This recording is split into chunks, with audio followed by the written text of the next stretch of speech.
മുസ്ലിം league സമ്മർദ്ദ രാഷ്ട്രീയം നടത്തുന്നുവെന്ന് BJP. നേതാവ് കെ. സുരേന്ദ്രൻ.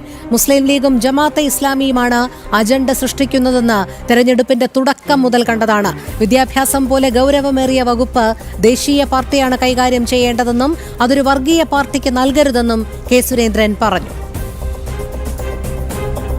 ആ വാചകം വളരെ വ്യക്തമാണ്. ഞങ്ങളുടെ നിലപാട് പറഞ്ഞു. ഇനി ഹൈക്കമാൻഡ് പ്രതിനിധികൾ പോയിട്ട് രാഹുൽ ഗാന്ധി, സോണിയാഗാന്ധി തുടങ്ങിയവരെ കണ്ട് നിലപാട് എന്താണെന്ന് വീണ്ടും ഞങ്ങളെ അറിയിക്കും. അതിനുശേഷം ഞങ്ങൾ കാര്യങ്ങൾ പറയും. എന്ന് പറഞ്ഞാൽ അതിനകത്തൊരു സമ്മർദ്ദമുണ്ട് എന്നുള്ള കാര്യം പച്ചയായിട്ടുള്ള വസ്തുത. മുസ്ലിം ലീഗിൻ്റെ പറയുന്നതെല്ലാം ആരുടെ വാക്കുകളാണെന്നുള്ളത് നമ്മളിപ്പോൾ ഈ കേരളത്തിൽ ഇനി ഒരു പുതിയതായിട്ട് ആൾക്കാരെ പഠിപ്പിക്കേണ്ട ആവശ്യമുണ്ട്. ഈ തെരഞ്ഞെടുപ്പിലെ രാഷ്ട്രീയം മുഴുവൻ തീരുമാനിക്കപ്പെട്ടത് ജമാഅത്തെ ഇസ്ലാമിയുടെ വാർ റൂമിലാണെന്നുള്ളത് എല്ലാവർക്കും അറിയുന്ന കാര്യം. അത് വേണോ വേണ്ടയോ എന്നുള്ളതിനെ സംബന്ധിച്ച് ആളുകൾ അഭിപ്രായം പറയും. ഞങ്ങളെ എപ്പോഴത്തെ നിലപാട് വിദ്യാഭ്യാസ വകുപ്പ് ഒരു മത കക്ഷിക്ക്, ഒരു വർഗീയ കക്ഷിക്ക് കൊടുക്കരുത്, അതൊരു ദേശീയ കക്ഷിക്ക് തന്നെ കൊടുക്കുന്നതായിരിക്കും നല്ലത് എന്നുള്ള അഭിപ്രായമാണ് ഞങ്ങൾക്ക്. വാർത്തയുടെ വിവരങ്ങളുമായി രമ്യ ദാസ് ചേരുന്നു.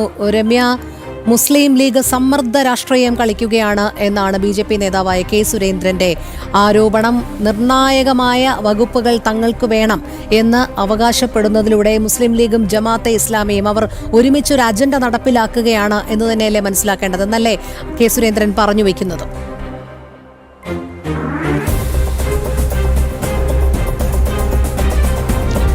തീർച്ചയായും രോഹിണി, ഇത് തന്നെയാണ് കെ. സുരേന്ദ്രൻ പറഞ്ഞു വയ്ക്കുന്നത്.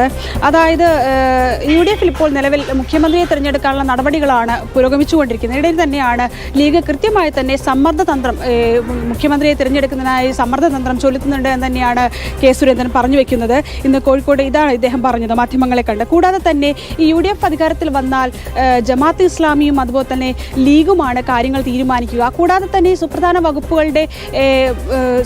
വകുപ്പുകൾ അത് മന്ത്രിസ്ഥാനങ്ങൾ ഉൾപ്പെടെ നൽകേണ്ടതുണ്ട്, ഘടകകക്ഷികൾക്ക് നൽകേണ്ടതുണ്ട്.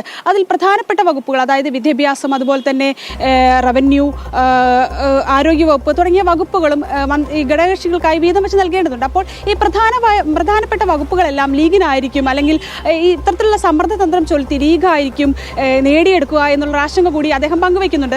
നമുക്കറിയാം കഴിഞ്ഞ UDF മന്ത്രിസഭയിലെല്ലാം തന്നെ ഈ വിദ്യാഭ്യാസ വകുപ്പ്, അതുപോലെ തന്നെ വ്യവസായ വകുപ്പ് തുടങ്ങിയ പ്രധാനപ്പെട്ട വകുപ്പുകളെല്ലാം കൈകാര്യം ചെയ്തത് ലീഗായിരുന്നു. അപ്പോൾ ഇത്തവണയും, കൂടാതെ തന്നെ കഴിഞ്ഞ തവണ നമുക്കറിയാം 5ാം മന്ത്രിസ്ഥാനം ഉൾപ്പെടെയുള്ള ഇത്തരത്തിലുള്ള വിവാദങ്ങളെല്ലാം UDFൽ ഉണ്ടായതാണ്. അപ്പോൾ ഇത്തവണയും ഇത്തരത്തിൽ പ്രധാനപ്പെട്ട വകുപ്പുകൾ നേടിയെടുക്കാനുള്ള ഒരു ശ്രമം ലീഗ് നടത്തുമെന്ന് തന്നെയാണ് കെ. സുരേന്ദ്രൻ പറഞ്ഞു വെക്കുന്നത്. കൂടാതെ തന്നെ കഴിഞ്ഞ തവണ ഇത്തരത്തിൽ വിദ്യാഭ്യാസം കൈകാര്യം ചെയ്തപ്പോഴെല്ലാം തന്നെ വലിയ രീതിയിലുള്ള വിവാദങ്ങളെല്ലാം ഉടലെടുത്താണ്. അപ്പോൾ ഇത്തരത്തിലുള്ള പ്രധാനപ്പെട്ട വകുപ്പായ വിദ്യാഭ്യാസം ഉൾപ്പെടെയുള്ള കാര്യങ്ങൾ ഒരു ദേശീയ പാർട്ടിക്ക് ആയിരിക്കണം നൽകേണ്ടത്, അല്ലാതെ ഈ വർഗീയ കക്ഷിയായി ലീഗിന് നൽകരുത് എന്ന് തന്നെയാണ് കെ. സുരേന്ദ്രൻ പറഞ്ഞു വെക്കുന്നത്.